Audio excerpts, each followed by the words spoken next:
And welcome into the MLB Hot Stove Daily here at the Upside Sports Network. My name is Michael. Appreciate you guys taking the time and joining us late on a Friday evening. No shortage of news around Major League Baseball as we have some signings around the league. The Orioles adding Kyle Gibson, the Rangers deciding to make a couple of decisions as far as their relief pitching goes.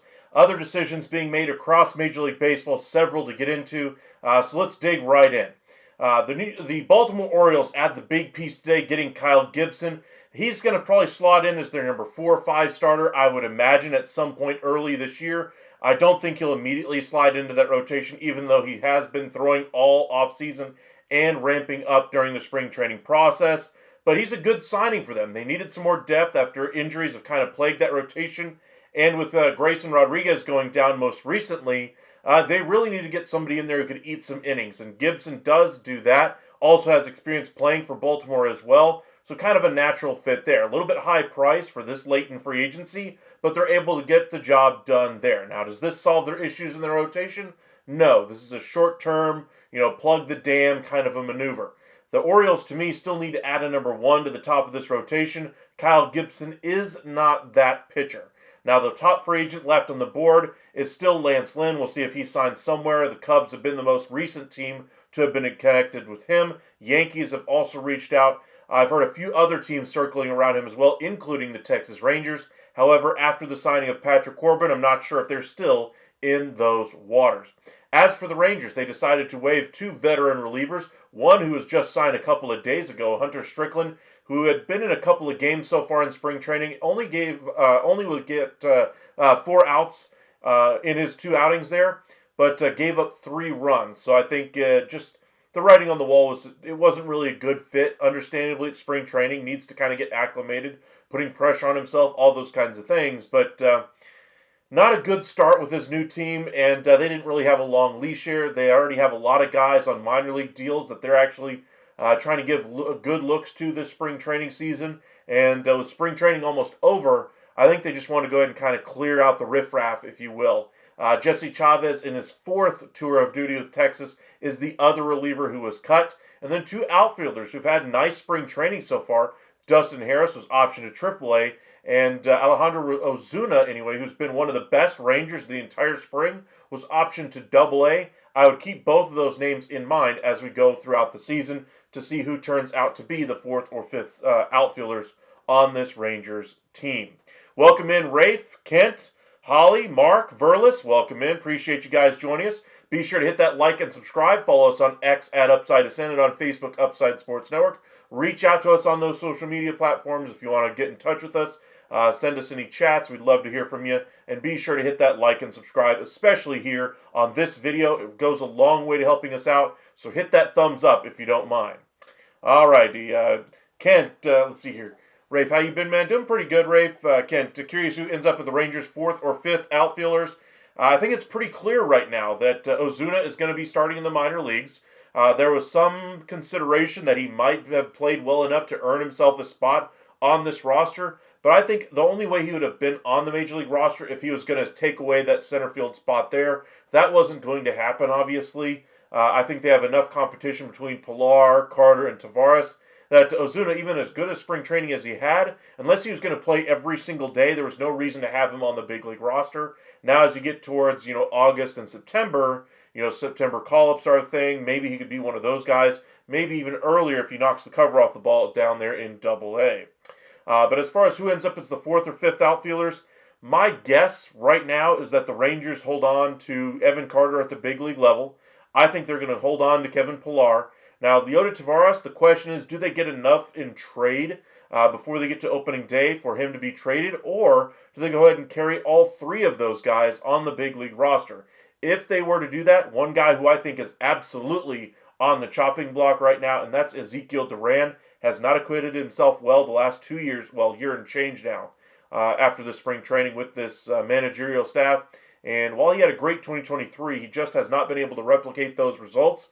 I would expect to see him in a trade, or at least in the minor leagues. I do not expect him to be on the big league roster at this point. In case you guys didn't see the split squad lineup for the Texas Rangers today, Ezekiel Duran was hitting 8th on the B lineup.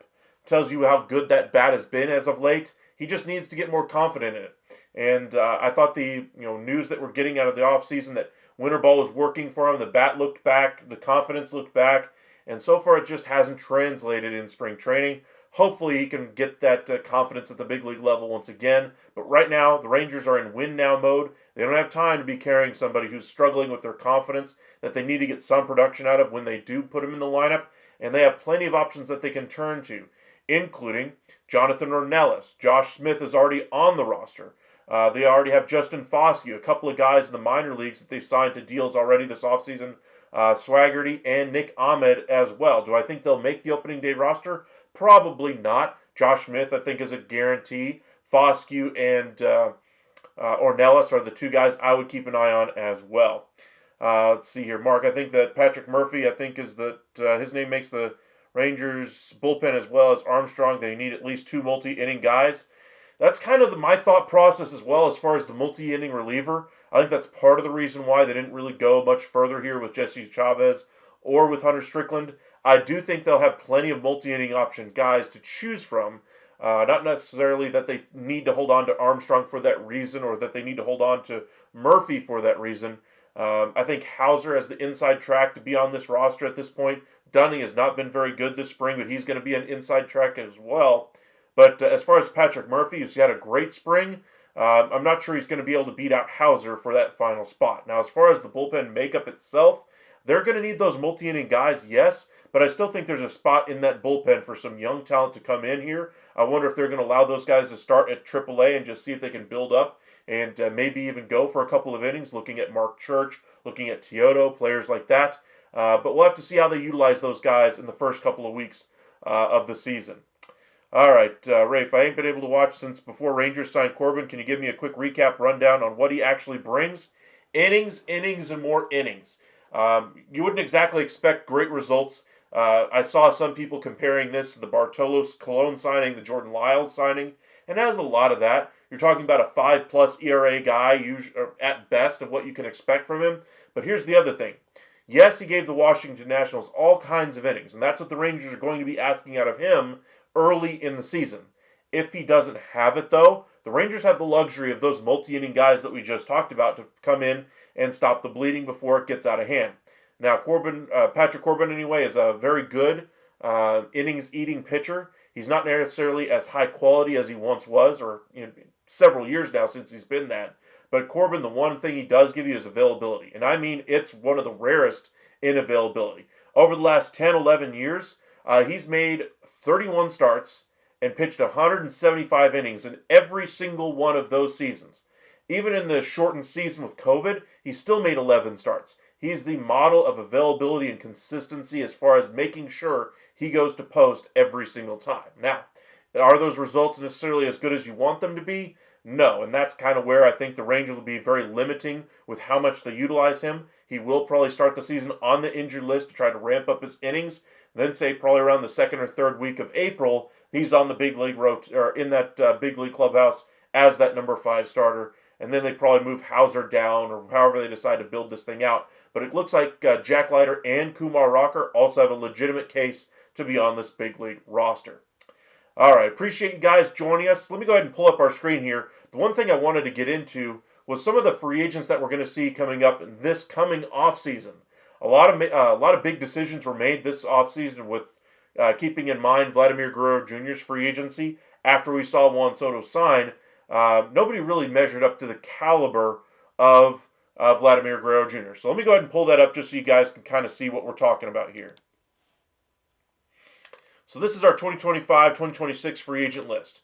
Just look at all these catchers that are available. Almost all the ones that took one-year deals here are still going to be here, but every single one of those guys, not nearly as good as the ones that are possibly going to be a part of this group this coming off season.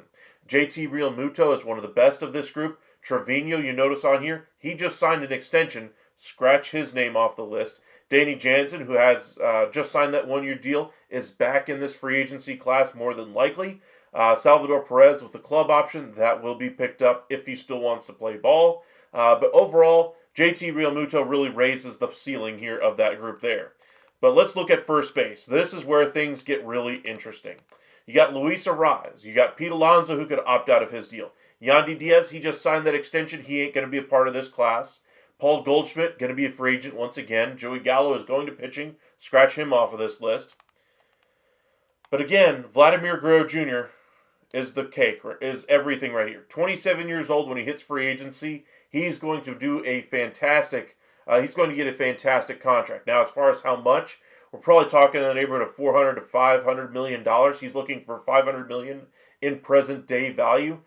He says he's not willing to entertain deferrals as long as the number is below that $500 million. If it's above that, as long as he gets that $500 million in present day value, he'll consider deferrals, but that's about it. The other thing we know about him is that he's not willing to negotiate during the season. He said, once spring training starts, I do not want to talk about my contract. And as much as the Blue Jays try to put pressure on him publicly about the idea of signing an extension of this media circus that we've seen ever since we got to spring training here, and we knew Vladdy was going to be a free agent at the end of the season. We posted a video about that, by the way, earlier on our YouTube page, so be sure to check that one out. But Guerrero is what this free agency class is all about. Rhys Hoskins has a great spring training. He could really elevate himself if he plays that well during the year. Josh Naylor, 29 years old. More of a one-trick pony, though, as far as a power hitter. Really good hitter overall, but more of a power hitter than Vladimir Guerrero Jr., who's more of an all-around hitter, both for contact, power, can handle third base, a little bit of third base anyway, and a lot of first, obviously. Second base, Ozzie Albies, $7 million club option. What do you guys think? You think they're going to pick it up? You're darn right they're going to pick it up. But other than that, there's not too much here. At second base, Gleyber Torres is going to be a free agent once again. Nobody else really comes close. Brendan Lau, with an $11 million club option, that will likely be picked up and then traded to another team. Shortstops, Bo Bichette. This is where it begins here. He has to have a great year this year to really get his number up to that $250, $300 million contract. If he doesn't and performs at what he did last year, we're talking about maybe a 3-year, $30 million, 3-year, $40 million deal. But we'll have to see what Bo Bichette does this year before we can really get a real handle on what his free agency could look like. Castro is going to be a nice rental option at the deadline this year. I expect him to get traded.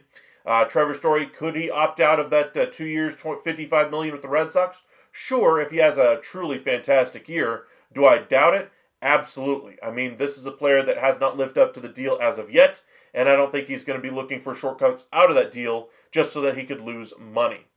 Third base, Alex Bregman obviously has the opt-out after year one. I do think he will exercise it. I think he's going to have a fantastic year there in Boston, and he's going to parlay that into a huge, huge free agent contract.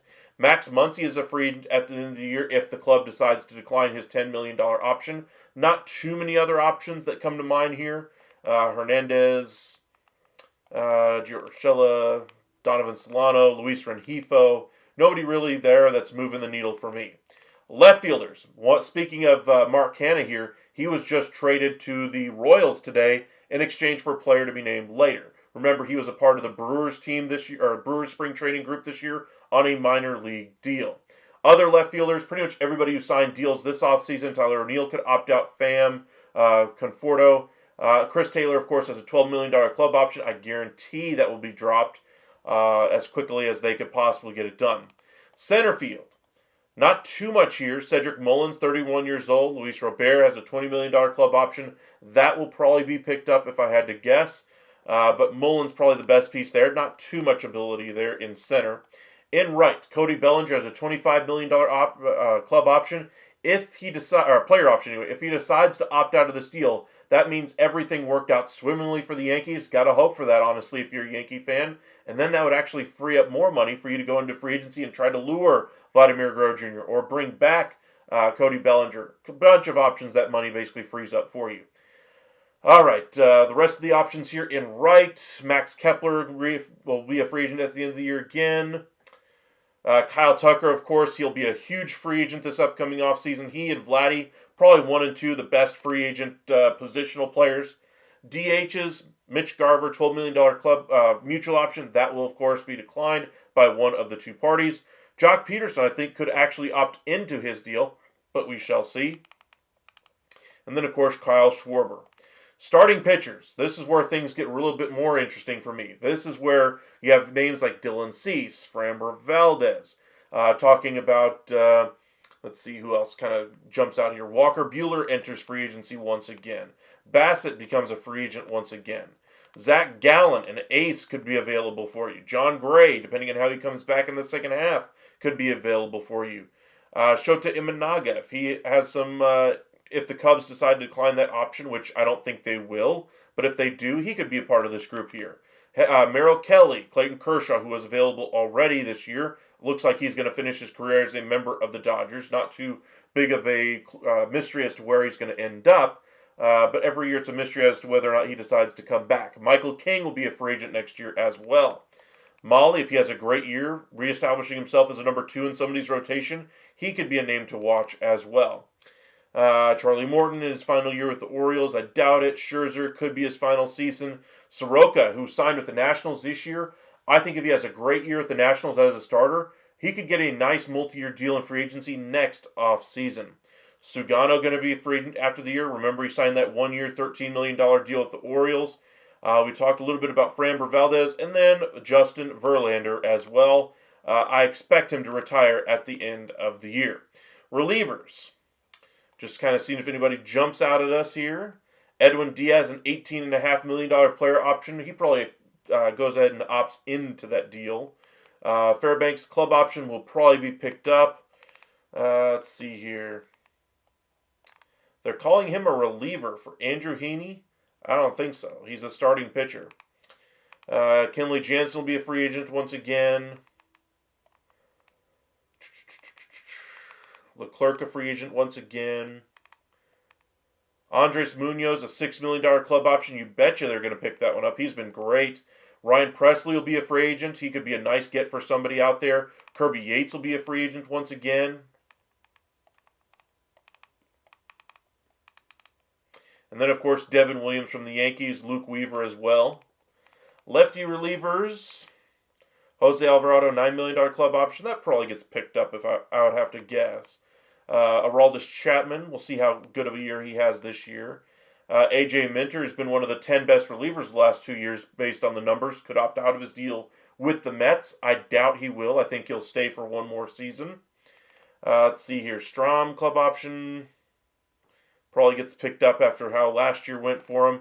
But you can see how the level of talent just picks up just a little bit. There's not a Juan Soto in this class, but you do have a Vlad Guerrero Jr., you do have a Kyle Tucker, you do have a Bo Bichette, Framber Valdez, Dylan Cease, Michael King, Luis Arraez, Pete Alonso, Alex Bregman. It could be a very nice class in free agency. Some really good names to kind of keep an eye on as well. Let's see here. Ocean View Coffee Shop, welcome back. Appreciate you joining us once again. I'm getting the chills for opening day, guys. The Blue Jays should trade Vladdy for Luis Castillo and one of the Mariners' young arms. I don't think you're getting both. I don't think you'd be able to get one of their younger arms out of that system based on the value of Vladdy right now and how valuable guys like Kirby and Gilbert are. Now, if you're talking a back-end starter, somebody like a Miller or a Wu, maybe you could consider it.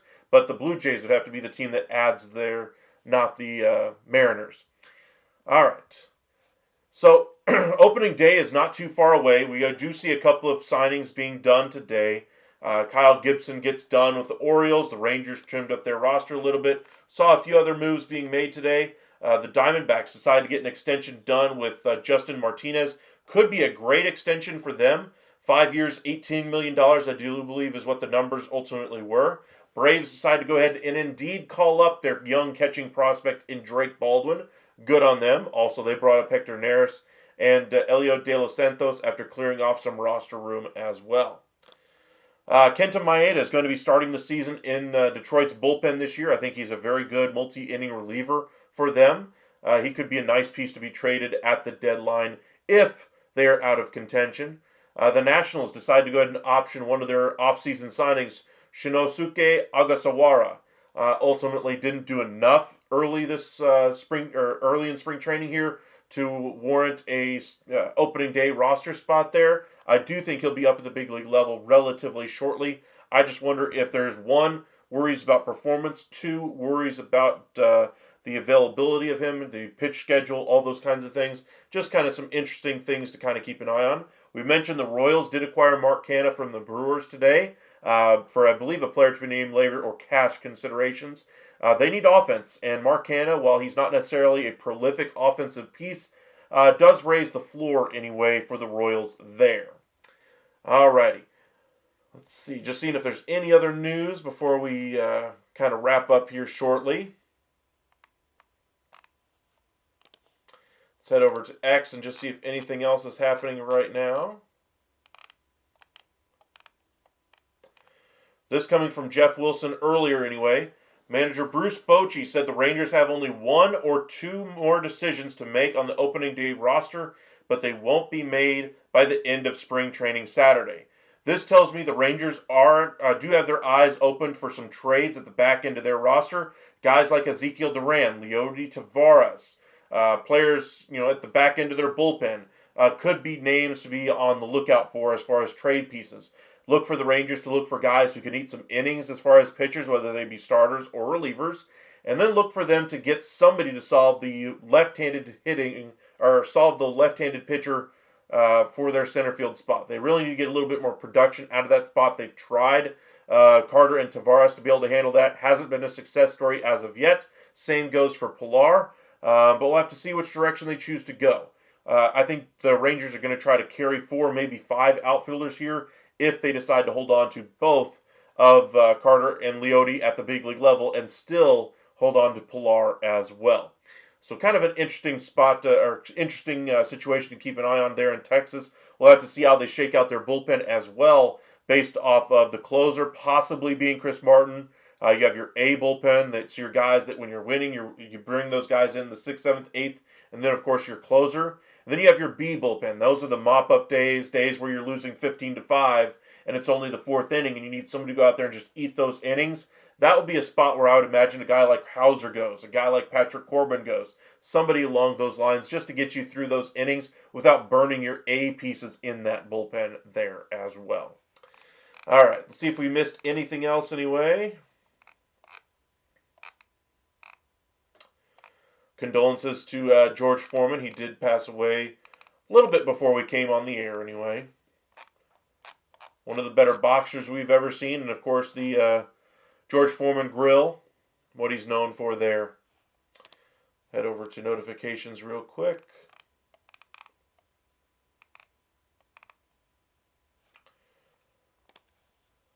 Nope, there, okay.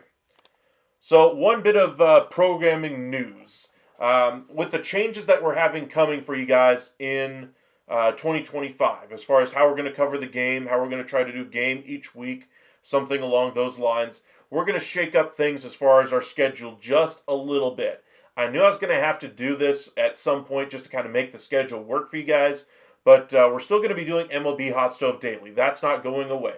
We're still going to be doing our sports talk. That's going to happen on Sundays. We'll do our power ranking show on Wednesday. We'll fold that into our MLB Hot Stove Daily conversation as well. But we're still deciding on is we may make this a Monday, Wednesday, Friday show, and then still do some games on Tuesday and Thursday. Kind of just differentiate it a little bit, break it up a little bit. We'll still have baseball coverage pretty much every single day. There'll probably be an odd Tuesday where we might do a little bit of NFL, or if there's a big basketball news or big hockey news, we might fill in there. But by and large, we will primarily be a baseball channel still. We'll be covering pretty much everything. If there's any big news, of course, we'll do it live for you guys. Of course, we'll make a video for you guys. But as far as our coverage here goes, we're going to do our sports talk on Sunday. We'll do MLB Hot Stove Daily on Monday, Wednesday, and Friday with the power rankings on Wednesday. And they'll be looking to do games on Tuesday and Thursday. Saturday, I do have some ideas for what we'll be doing on Saturday. So just got to finalize those plans a little bit, get the graphics wrapped up. And once I do, I will let you guys know what's coming. But appreciate you guys joining us. We will be taking the day off tomorrow as I'm going to make some graphics for you guys. Try to get everything as close to set as we can before we actually get to the start of the season. If there's some big news, of course, I'll still go live. But I'm expecting there to be a quiet day as far as transactions, so I want to try to get as much of that done for as much of that as possible. That way we can hit the ground running next week with our new schedule, new graphics for our sports talk show on Sunday, and then of course, like I said, Monday, Wednesday, Friday we'll have MLB Hot Stove Daily. We'll do our that's what we'll probably do on Tuesday is our prediction show. We'll do our predictions on Tuesday. We'll do our power rankings Wednesday, and then we'll talk about opening day Thursday and Friday. We'll probably keep to still the every day of the week next week's schedule. But tomorrow we'll try to take a day off, give you guys some time with your family. But appreciate you guys' support. Hit that like and subscribe. The thumbs up really does help us out as far as the video. Hearts in the chat are always nice. Just want to say thank you guys for making this so much fun talking about baseball with you guys. And I'm excited to enjoy the 2025 MLB season with you guys. Can opening day get here already? All right. Appreciate you guys. Stay safe out there, everybody.